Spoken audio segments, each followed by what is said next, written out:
E aí, pessoal, vídeo de álgebra 1 e deu um probleminha que eu perdi a gravação que eu estava fazendo perto do finalzinho e eu estou conversando de novo, por isso que a luz já vai estar escrita, tá?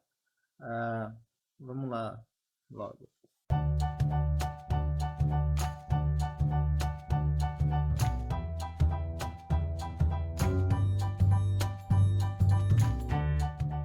Bom, nesse vídeo a gente vai prosseguir com a parte final do conteúdo, tá?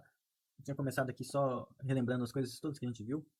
E aí faltam agora essas partes que estão destacadas em laranja aqui. A gente vê máximo divisor comum de polinômio, polinômios irredutíveis, fatoração de polinômios, essa decomposição em frações parciais que toda vez, que toda ementa de álgebra da UFES eles colocam esse negócio aqui. Eu vou passar isso, eu vou deixar isso como texto para vocês, tá? Não, não sou obrigado. Tá, eu sou obrigado, mas eu vou passar como texto para vocês. Não vou falar sobre isso. E essa outra parte aqui, noções sobre construtibilidade, números com raio e compasso, números algébricos e transcendentes. Isso vai ser bem mais perto do final do curso. O foco do que a gente vai fazer, estudar fazer continhas, essas coisas assim, vai ser esse aqui, essa parte de polinômio. Máximo divisor comum, polinômios irredutíveis, faturação de polinômios. Então, se a gente lembrar de onde a gente já viu essas palavras sobre máximo divisor comum, irredutível e fatoração, a gente está acostumado a ver isso em Z. Daí é interessante se, para puxar, digamos assim, parte da discussão sobre isso em polinômios, começar relembrando algumas coisas de como funciona em Z, tá legal? Então, eu já tinha escrito isso tudo, mas enfim. Só recordando, né? Se a gente tem um número inteiro m, a gente diz que um n divide o m, caso em que ele será dito um divisor de m, se existir um casinho tal que o m é igual a n vezes esse k. Então, isso é ser divisor. Tô destrinchando a definição em partes. Ser um divisor comum de dois números inteiros é você dividir ambos. Em outras palavras, significa que um divisor comum pertence tanto ao conjunto dos divisores do primeiro número quanto ao conjunto dos divisores do segundo número. Então está nessa interseção aqui. Notem que como o número 1 sempre divide qualquer número inteiro, essa interseção é sempre não vazia, porque pelo menos o 1 sempre está nessa interseção. Agora, como um número inteiro tem finitos divisores, quando você considera essa interseção não vazia, a interseção de duas coisas finitas dentro de uma outra coisa finita, um pouco maior, mas ainda assim finita. Então, essa interseção é finita também, porque está dentro de um conjunto finito. Então, é um conjunto finito de números naturais, não vazio. Finito. Então, eu posso ir comparando os números que aparecem lá. Em algum momento, eu vou encontrar um maior elemento. Esse maior elemento é o que a gente costuma chamar de máximo divisor comum. É o maior divisor comum. É exatamente o que a definição diz que é. Teve um acidente aqui rápido, mas já arrumei. Aí, bom, como vocês já fizeram aritmética, vocês devem estar cientes de que um modo equivalente de falar do MDC, e aqui estou falando o porque nesse contexto a gente costuma pedir que o MDC seja positivo, a gente tem um jeito de distinguir. Mas, em geral, pode ter mais de um MDC quando a gente olha para essa definição, se a gente tira essa exigência. Então, o MDC de A e B é um inteiro, e aí aqui a gente pede que seja maior ou igual que zero para que seja único, satisfazendo o seguinte: D divide A e D divide B, então ele vai ser divisor comum, e se C divide ambos, A e B, então esse C também divide D. Então aqui é como se estivesse falando, de certa forma, que esse D ele é máximo com respeito à relação de ordem dada pela divisão. Então ainda nessa definição um pouco mais estranha, um pouco mais abstratazinha, o D ainda é um máximo. Mas, enfim, em aritmética vocês viram que isso é equivalente. O que eu vou fazer, brevemente, só para adaptar para o caso de polinômios, tá? É mostrar que isso aqui ainda é equivalente a uma outra coisa. Ser MDC é equivalente a uma outra coisa. Que é isso aqui. Fixados os números inteiros A e B, vamos definir essa coisa aqui, esse conjuntinho, essa chavinha AB, como sendo conjunto das somas dessa forma, onde x e y são inteiros. Então, D maior ou igual que zero é um MDC de AB, C somente C, é o MDC de AB, C somente C, quando você pegar esse conjunto aqui, que a gente definiu dessa forma, ele puder ser escrito de outra forma, que é essa forma aqui, o conjunto dos múltiplos de D.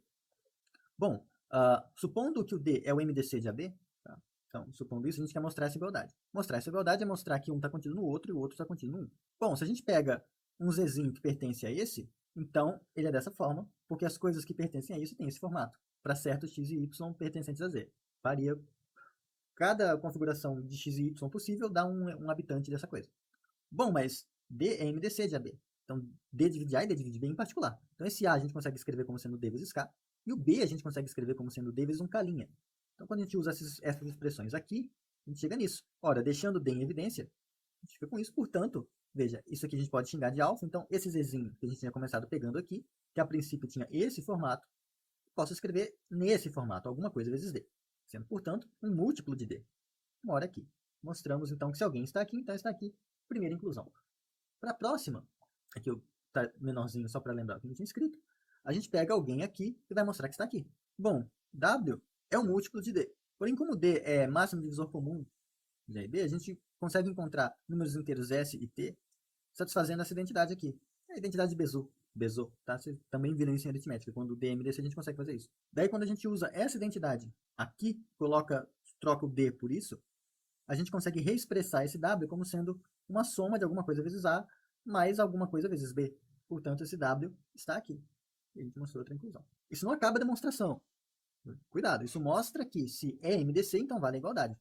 Vamos fazer a recíproca, que é, assumindo a igualdade, mostrar que o D tem que ser MDC. Bom, ele já é maior ou igual que zero por hipótese. Agora, nota que essa igualdade implica que o D divide A e que o D divide B. Por quê? Primeiro, A pertence ao conjunto dos múltiplos de D, dado que A é igual a 1 vezes A mais 0 vezes B. 1 vezes A mais 0 vezes B. E isso é um habitante legítimo desse conjunto. Só que esse conjunto, por hipótese, é igual ao conjunto dos múltiplos de D. Então, A pertence a isso, mas isso é igual a isso. Então, A pertence a isso. Portanto, para que A esteja aqui, é preciso que D divida A, já que o conjunto, se você pertence ao conjunto dos múltiplos de alguém, é porque esse alguém te divide, esse alguém é D. Você troca A por B aqui, o mesmo argumento funciona, e você vai chegar à conclusão de que D divide B. Portanto, D já é um múltiplo, já é um divisor comum. É um divisor comum. Falta ver que é o máximo. Ora, se C divide A e C divide B, então a gente quer concluir que C divide D também, para que assim o D seja o máximo. Agora a gente vai usar, até aqui a gente tinha usado uma inclusão. No fundo aqui a gente tinha usado, na primeira parte a gente tinha usado isso, que isso estava contido aqui. Agora vamos usar a outra inclusão, que isso está contido aqui. Porque como D é um múltiplo de si mesmo, D pertence ao conjunto dos múltiplos de si mesmo. Só que por hipótese isso é igual a AB. Portanto, existem K e K', tais que D é K vezes A mais K' vezes B. Bom, mas se agora você pegar esse A e escrever como sendo alguma coisa vezes C, e esse B você escrever como sendo alguma outra coisa vezes C, você consegue deixar o C em evidência, e aí vai chegar à conclusão de que D é dividido por C, que é o que você queria. Portanto, D é, de fato, máximo divisor comum de A e B. O legal é que agora, dessa forma, a gente consegue falar de MDC em ambientes um pouco mais gerais, de maneira um pouco mais fácil. Tá? Só para lembrar, aqui está só o resumo do que a gente fez. Tá? O MDC, isso aqui, essa coisa. Aliás, uma coisa que eu não fiz na primeira gravação que deu errado, um exemplo disso aqui, ó. Exemplo. Essa coisa, o conjunto dos caras que são da forma x vezes 2 mais y vezes 3, com xy pertencentes a z, isso é igual ao conjunto dos múltiplos de 1, que é igual a z. Porque o MDC entre 2 e 3, já que eles são primos, é 1. Então, vai dar isso aqui. E, de fato, se você... É um exercício legal de divisão, essas coisas assim, para vocês até relembrarem um pouco de aritmética, pegarem e observarem que, dado um número inteiro, você consegue encontrar x e y satisfazendo isso aqui. Tá? Seria uma ilustração desse tipo de coisa. Mas aí, só recordando que, lá numa das primeiras listas da matéria, num exercício eu defini o que era um ideal do conjunto dos inteiros, do anel dos inteiros. Eu disse que era um conjunto de números inteiros, tais que para quaisquer x e y nesse conjunto, tem que ser não vazio. Sempre que você pega alfa e beta nos inteiros e faz essa sominha, alfa vezes esse x, beta vezes esse y, isso vai pertencer ao i. A gente chama isso de ideal. E aí o exercício era para mostrar que todo ideal de z é da forma ideal múltiplos de n para algum n inteiro. Então nota que isso é um jeito diferente de você mostrar que, dados quaisquer dois números inteiros, existe o MDC entre esses dois números. Porque quando você considera isso aqui, quando você pega esse conjunto aqui, não importa quem sejam A e B. Essa coisa é um ideal. Isso é um ideal, isso satisfaz as definições de ser ideal. Então, se você mostrou que todo ideal é dessa forma, por esse corolário, segue que quaisquer dois inteiros têm um MDC. E aí é isso que a gente vai usar para mostrar que existe o MDC de quaisquer dois polinômios em Rx, coeficientes reais. Tá? Pode ser racional também, não vai fazer diferença. Pode ser racional ou real, mas precisa ser um corpo. A gente vai precisar do inverso multiplicativo. Aqui, ó. Primeiro, em Rx, eu vou... Isso aqui estava... Por que estava assim? Não sei. Dado um conjunto de polinômios não vazio, dentro da Rx, a gente vai chamar isso de ideal. se vale a mesma coisa dos inteiros, ou seja, para quaisquer dois polinômios no conjunto e para quaisquer dois polinômios no anel de todos os polinômios possíveis, sempre que você fizer uma soma dessa forma, isso vai estar no ideal. E aí o teorema, que eu vou provar para vocês, é que se você tiver um ideal de polinômios reais, de polinômios com coeficientes reais, uma indeterminada, é importante que seja uma indeterminada, então existe um polinômio nesse ideal, tal que o ideal, no final das contas, é simplesmente o conjunto de todos os múltiplos desse polinômio que você encontrou. E a demonstração ela é bem parecida com a solução do exercício para inteiros, que é aqui, ó. A gente começa observando que se o i só tiver como polinômio nulo, ou se o i for todo mundo, não tem graça. Porque se fosse esse o caso, se o i só tivesse polinômio nulo, ou se o i fosse todo mundo, então no primeiro caso, você poderia pegar f como sendo o próprio zero, todos os múltiplos de zero só é o zero, ou se fosse todo mundo, você pegaria f como sendo um polinômio constante igual a 1. Todo polinômio é múltiplo de 1. Então, nesses dois casos, você encontra o f trivialmente. Então, a gente supõe que não é nem esse caso, nem esse caso. Com essas duas suposições em mente, a gente pode agora considerar o conjunto i fixado, o ideal está fixado. A gente vai olhar todos os polinômios do i. Olha todos. Temos todos eles. Para cada polinômio, existe um grau. E eu vou pegar, então, o conjunto desses graus. Então, esse t é o conjunto desses graus. O conjunto de todos os números naturais, tais que existe algum h no i, cujo grau é esse n. Então, no i apareceu um polinômio de grau 200. Então, 200 pertence a t. Ah, mas em i não apareceu um polinômio de grau 90. Então, 90 não pertence a t. Dessa forma, tá? Se tem algum polinômio em i com grau n, então esse n vai aparecer em t. Beleza. A afirmação que eu faço agora é que esse conjunto t é não vazio e o menor elemento desse t, dado que é um conjunto de números naturais não vazio, ele vai ter um menor elemento, eu afirmo que esse menor elemento é maior que zero. Então, vamos por partes. T é não vazio porque existe em i algum polinômio não nulo. Se a gente tivesse nesse caso, se o único polinômio de i fosse o zero, zero a gente não define o grau. Então, não teria grau aqui dentro. Então, esse t seria vazio. Como a gente está supondo que há alguém além do zero, já que o ideal não pode ser vazio, por hipótese, então, se ele não é zero é porque tem alguma outra coisa lá dentro. Pode até ser um polinômio constante, poderia ser a princípio, que tenha grau zero, mas o polinômio em si não é zero. Diferente. Mas então é não vazio, por conta dessa suposição. Agora, essa suposição aqui permite a gente concluir que o menor grau que aparece não é zero. Porque notem, se fosse, suponha que, ok, apareceu um polinômio de grau zero, polinômio constante. Então, esse polinômio constante é uma constante não nula, já que a constante nula não tem grau. Quando vista como polinômio, zero não tem grau, a gente não definiu o grau do polinômio nulo. Então, você tem um polinômio constante que pertence a i, só que, como i é um ideal, se você multiplicasse esse polinômio constante pelo inverso multiplicativo dele, que ainda é um polinômio aqui em Rx, isso dá 1. Mas isso é o resultado de um elemento do i multiplicado por algum polinômio, então o resultado disso tem que estar em i. Então, 1 pertenceria a i. Mas se 1 pertence a i, então todos os múltiplos de 1 pertencem. Mas os múltiplos de 1 são todo mundo. Todos são. Então a gente cairia nesse caso. A gente está supondo que esse caso não vale. A gente está supondo isso. Então não pode ter nenhum polinômio constante no i. Se não tem polinômio constante é porque o menor grau que aparece tem que ser maior que zero. Beleza, então concordamos que o menor grau que aparece em t é um certo número natural n maior que zero. Então esse n é o grau de alguém. Pega algum polinômio que atesta isso, ou seja, pega um polinômio que tem exatamente esse menor grau. Pega onde? Pega no i, tá? Porque, de novo, esse n é o menor grau que aparece. Eu devia até chamar de n-til, vou chamar de n-til. Então, tá, n-til é complicado. Vou chamar de m. Então, supondo que m esse é um número natural maior que zero, que é o menor grau que aparece, por ele ser o grau de alguém, eu posso pegar esse alguém que atesta isso. Que polinômio é esse? Peguei esse f. Bom, como f pertence a i e é um ideal, todo múltiplo de f pertence a i, pela definição de ideal. Portanto, essa inclusão já vale. Então, nosso trabalho estaria pronto se, por coincidência, esse f já fizesse o trabalho que a gente quer. Ou seja, se a gente pudesse garantir que vale a outra inclusão. Então, eu até vou escrever como sendo por absurdo, mas não precisa. Mas vamos fazer por absurdo que às vezes soa melhor. Então, supõe que não vale a outra inclusão. Ou seja, supõe que tem um polinômio, no ideal, que não é múltiplo do f. Isso significa que quando a gente pega g e divide por f, essa divisão não é exata. Então eu pego g, escrevo como sendo q vezes f mais um resto. Se o resto fosse zero, a divisão seria exata. Como a divisão não é exata, já que eu estou supondo que o g não é múltiplo do f, então esse resto não pode ser zero. Então ele é algum polinômio diferente de zero. Sendo diferente de zero, ele tem um grau. Só que aí, quando a gente vai fazer o algoritmo da divisão, esse grau do resto é estritamente menor que o grau do polinômio que a gente está usando para dividir. No caso, o f, que tem grau m. Agora, veja só. Eu posso passar esse qf para o outro lado. Então, fica r igual a g menos qf. Só que g pertence a i. qf também, já que f pertence a i. Então, esse polinômio r pertence a i. E o grau dele, o grau de r, é menor que m.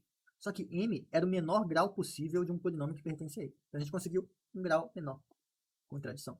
Portanto, não existe um cara que está em i e não é múltiplo de f. O que significa que todo mundo que está em i é múltiplo de f, ou seja, vale a outra inclusão. Então, com isso, a gente pode definir, não é, assim, para fazer conta não é o melhor jeito, mas para provar que existe é bem prático, que a gente já provou. Que é esse aqui, ó.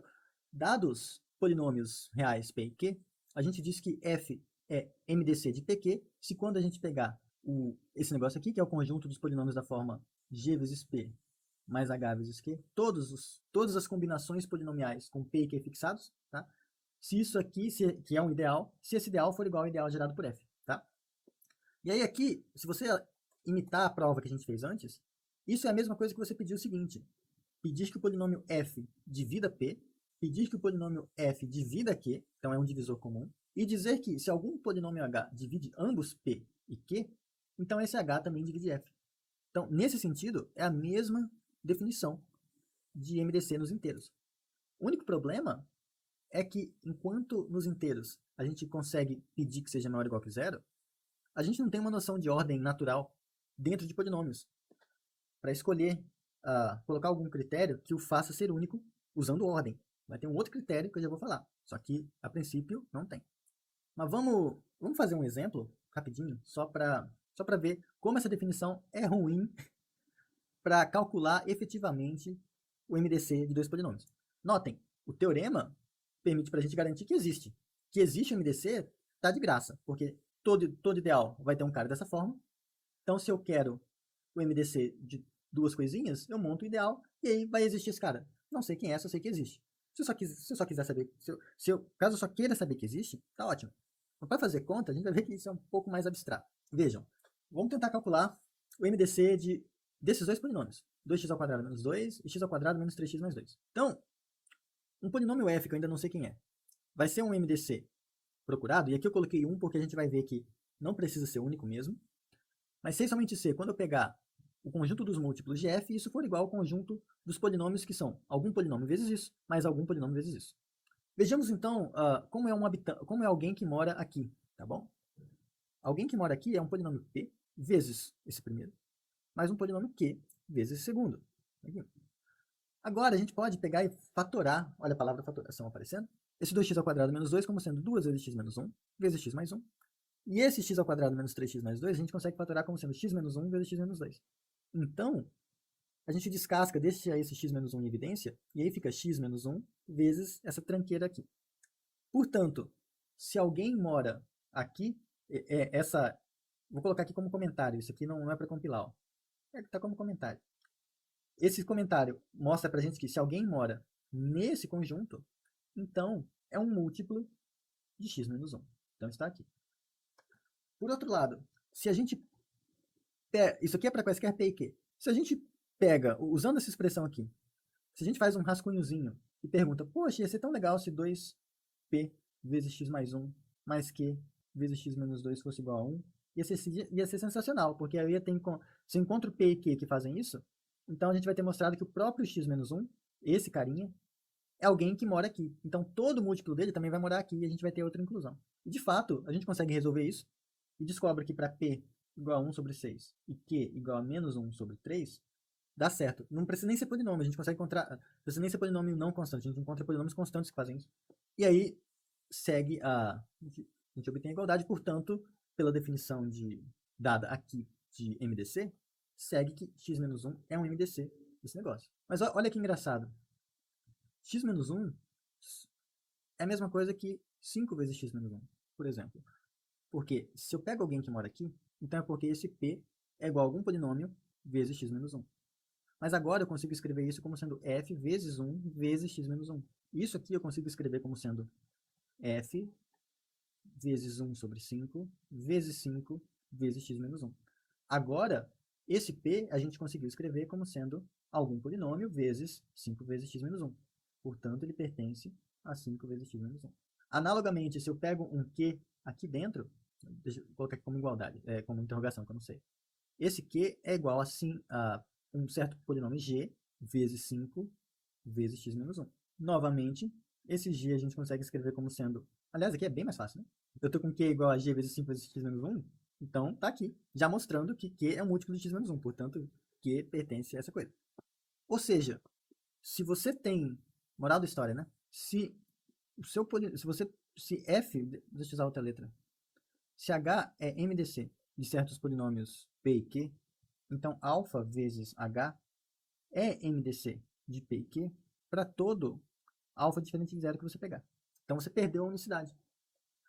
Mas, ao mesmo tempo que isso mostra que a gente não tem unicidade, isso dá para a gente uma receita de como tentar conseguir uma unicidade. Que é a seguinte, a proposição, dados p e q pertencentes a Rx, existe um único polinômio mônico. O polinômio mônico, só para lembrar vocês, é aquele cujo coeficiente líder é 1. Então, existe um único polinômio mônico f, tal que f é igual a pq, ou seja, tal que f é o MDC de p e q. Tá? Bom, como que a gente pode fazer isso? Ora, a gente já sabe que existe um f, tal que isso aqui acontece. Se f é mônico, ok. Vamos primeiro, a gente tem que mostrar que existe é único, então primeiro vamos mostrar que existe. Se f é mônico, ok. Se não é mônico, então é porque o coeficiente líder dele não é 1. Então o coeficiente líder de f é um alfa, que é diferente de zero, porque o coeficiente líder nunca é zero, e esse coeficiente líder também é diferente de 1. Ora, pega a f' como sendo o inverso multiplicativo desse alfa multiplicado pelo f. Temos, então, isso aqui igual a isso, e acabou a existência. Agora, para a unicidade, então, bom, esse f' vai ser mônico. Mostramos a existência. Agora a unicidade faz assim, ó. Se G é mônico e é um MDC de P e Q, ou seja, vale isso, então, como esse já é igual a esse, que agora a gente já pode supor que é mônico, agora a gente mostrou que pode sempre pegar, tem um mônico, então começa supondo agora que o F é mônico. A gente mostrou que se não é, pode ser, então agora começa com ele sendo. Então, a gente vai ter isso aqui. F, isso aqui ficou feio, igual a G. Só que, por um lado, isso diz pra gente que o F divide G e o G divide F. Mas na verdade nem precisa disso. Estou falando abobrinha. Aliás, até que não. Ainda bem que estava salvo, porque travou o short. Tá duro hoje, hein? Tá difícil. Onde foi a última coisa salva? Então, disso aqui, do F dividir G e do G dividir F, a gente sabe que eles têm o mesmo grau. Como a gente está supondo G e F mônicos, então eu contei F é igual a x elevado a algum n mais um monte de abobrinha de grau menor. G é igual a x elevado a n mais um monte de abobrinha de grau menor. Se F fosse diferente de G, então quando a gente fizesse F menos G, isso seria diferente de zero, tá? Só que esse ia cancelar com esse e ia sobrar um pedaço diferente de zero com grau estritamente menor que n. Só que se a gente for olhar lá no argumento que a gente demonstrou que todo ideal de polinômios é gerado por um único polinômio, a gente vai ver que esse gerador é o cara que tem menor grau. Então isso aqui vai estar contrariando aquele argumento. Portanto, resulta que f tem que ser igual a g. Tá? Então, se a gente exige que o MDC seja mônico, então a gente consegue garantir a unicidade. Tá? Mas isso foi só um detalhe que eu tinha observado, porque tem uma outra coisa mais urgente aqui. A coisa urgente esse jeito de calcular MDC é chato. Você ficar mexendo com ideal, inclusão de conjunto, não sei o que, isso é muito, muito estranho. Né? Isso não ajuda. Então, na prática, como que a gente faria, né? O que a gente gostaria de fazer? Na prática, a gente pegaria e faria assim, ó, 2x ao quadrado menos 2 é igual a 2 vezes x menos 1 vezes x mais 1. O outro era x ao quadrado menos 3x mais 3, que é igual a x menos 1 vezes x... Não lembro agora se é menos 2 ou mais 2. Eu não quero refazer a conta. Menos 2. Então, a gente decompõe cada um desses polinômios em fatores, olha os fatores comuns e calcula e aí pega esses fatores comuns e esses fatores comuns serão MDC. Isso é exatamente igual o que se faz... e aqui é mais 2. Eu fiz meu erro, aqui é mais 2. Mas enfim, esse processo de você pegar expressão, fatorá-la em fatores, e aí pegar fatores comuns o máximo possível para daí montar o MDC, isso é o que a gente já faz nos inteiros. E aí fica a pergunta, será que dá certo a gente fazer isso nos com polinômios, porque quando a gente faz com inteiros, por exemplo, pego aqui 12, 12 é 6 vezes 2, que é igual a 3 vezes 2 vezes 2, e aí eu tenho, por exemplo, 8, que é igual a 4 vezes 2, que é igual a 2 vezes 2 vezes 2. Aí eu pego a quantidade máxima de fatores comuns que há entre eles. 2, 2. E aí o MDC disso vai ser 4. Então, será que tem um jeito de fazer esse mesmo tipo de raciocínio aqui com polinômios? Tem, mas para fazer isso aqui nos inteiros, por que a gente não parou nessa decomposição? Né? Por exemplo. Porque a gente fala, não, eu tenho que decompor um pouco mais. Como que eu sei que eu tenho que decompor um pouco mais? Porque essas coisas, isso aqui ainda é decomponível. Enquanto for descascável, enquanto for redutível, a gente decompõe. Quando acabou, quando tudo que aparece aqui não pode ser mais reduzido, a gente chegou na decomposição final, por assim dizer, e aí a gente compara essas duas decomposições finais e disso extrai o MDC. Então, aqui o que está sendo usado para fazer isso é a noção de irredutibilidade. Você saber quando você saber quando e você ter elementos que são irredutíveis. Saber quando elementos serão irredutíveis e ser capaz de decompor qualquer elemento do seu anel em fatores irredutíveis. E não só isso. É importante que seja de forma única. Porque se, por exemplo, eu conseguisse escrever isso como sendo 3 vezes 5 vezes 2 também, aí você ia perder essa capacidade, digamos assim, de escolher os fatores comuns, porque não tem unicidade. Se é bagunçado, se você está num lugar onde essa decomposição não é única, pode dar problema. Isso tangencia um pouco a álgebra 2, então não vou entrar tão a fundo. O que eu vou dizer para vocês é que em Qx e Rx, sempre é possível você fazer esse tipo de coisa. Você pegar um polinômio e decompor ele em fatores irredutíveis. Tá? E a ideia, meio que a gente já passou por isso. Porque a gente sabe que se... Aliás, minto. Não, em QX mas eu vou argumentar... A argumentação em QX é um pouco mais complicada. Em Rx, dá para argumentar com vocês assim, ó. Se você pega um polinômio P, você consegue fatorar ele com respeito às raízes complexas que ele tem. Daí, quando você pega elas aos pares por conjugação, porque a gente também já viu que se alfa é uma raiz complexa, então o conjugado dela também é. Quando a gente agrupa esses x menos alfa vezes x menos alfa barra, o produto disso vai ser um polinômio quadrático e real. Mas ele não vai poder ser fatorável em polinômios em fatores menores reais, com coeficientes reais, porque as raízes já eram complexas. E se você conseguisse fazer isso nos reais, você conseguiria fazer nos complexos. Dá umas bagunças lá, mas esses fatores não vão ser redutíveis quando as raízes forem complexas e com parte imaginária não trivial. Então você consegue aí fatores de grau 2 que vão ser irredutíveis. E nos casos onde a raiz é real, suponha que aqui a gente tem o alfa 1 igual a alfa 0. Assim. Então, quando você multiplica esses dois, e supondo alfa 0 complexo e não real. Quando a gente faz o produto desses dois, isso dá um polinômio irredutível. Você não consegue reduzir.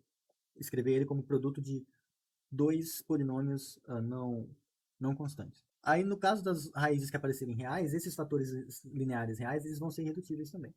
Então, só para saber, tipo, no contexto da álgebra 2, essa definição que eu vou dar, ela surge naturalmente, mas, então, definição, um polinômio f pertencente a Rx tem que ser não constante. Ele é irredutível se não existem P e Q pertencentes a Rx, tais que f é igual a P vezes Q. Você não consegue escrever o f como sendo produto de dois polinômios mais simples, por assim dizer, que não sejam constantes. De outra forma, você pode escrever assim: se o f é igual a P vezes Q, então é porque P e Q não podem ser simultaneamente não constantes. Então, ou P é constante, ou Q é constante. É um outro jeito de escrever isso. E daí, em Rx, esse tipo de argumento permite perceber que todo polinômio vai ter uma decomposição em fatores irredutíveis. Essa decomposição vai ser única, mas essa questão de provar essa unicidade, ela escapa do escopo dessa matéria. Mas ocorre, tá? Então, para calcular o MDC de dois polinômios reais, a gente pode fazer isso. A gente vai decompondo em fatores, em polinômios reais, até chegar em coisas onde todos os fatores ou tem grau 1 ou tem grau 2, porque esses são os polinômios irredutíveis, com coeficientes reais. E daí a gente compara os fatores comuns, tá? Comuns a menos de sinal, tá? Porque se você...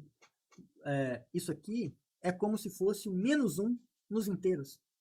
Porque o menos 1 é a coisa invertível nos inteiros.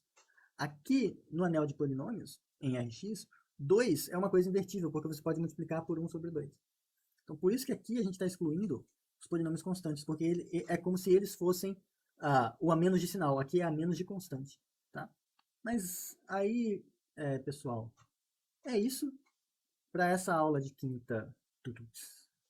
Fica então, vocês refletirem sobre isso, e aí na próxima semana eu solto uns exercícios ao vivo para a gente resolver junto, tá? Sobre irredutibilidade, MDC e fatoração, tá legal? E aí depois a gente vê o resto da ementa. Então é isso, tenham um bom final de semana e nos vemos na quarta-feira.